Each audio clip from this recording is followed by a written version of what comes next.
Yeah, my view, I've been sounding the alarm on what I call the China threat for many years, going back to the 1980s and with my 2000 book, The China Threat.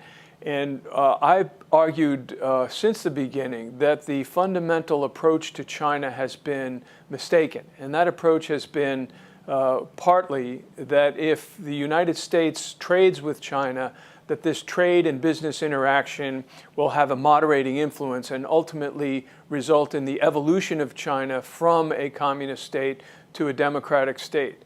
And that assumption has been the underpinnings of American policy for more than 30 years, going back to the 80s.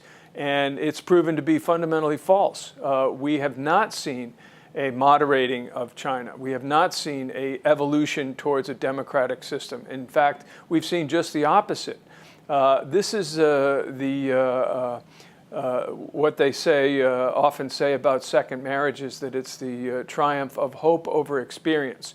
You can't build a national security policy based on hope, and that was what they did in hoping that trading with China would bring about a more peaceful and a more democratic, more open China. I wonder if the fault is all on wishful thinking. How about the greed of these big American corporations? Cisco, Microsoft, they all made big money in China by doing so. Yeah, I wonder, nobody's really looked at their books to see how much money they've made in China. Every business is heavily restricted in China. The Chinese require massive transfers of American technology.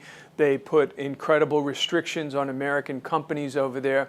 Again, from the business community standpoint, it was based on this hope that somehow they could gain access to this emerging market of 1.4 billion people in China.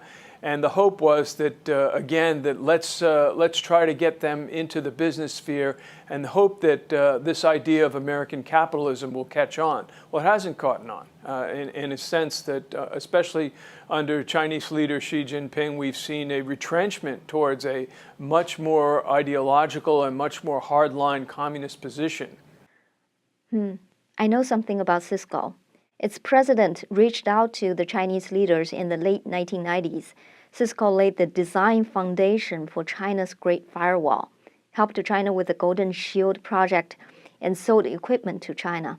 I understand businesses are supposed to make money, and you can't put too much moral burden on them.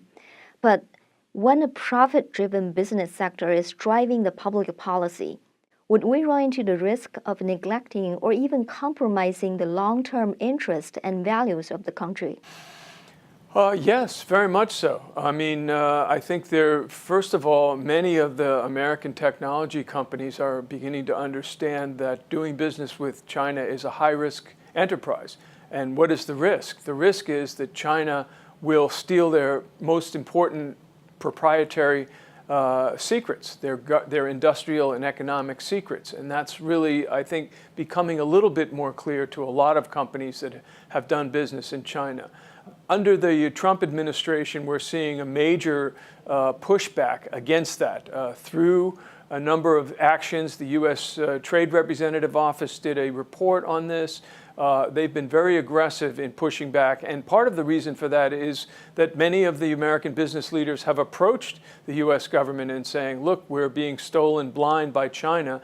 We need to do something to protect our technology because it is really the engine for America's industry and economy right now.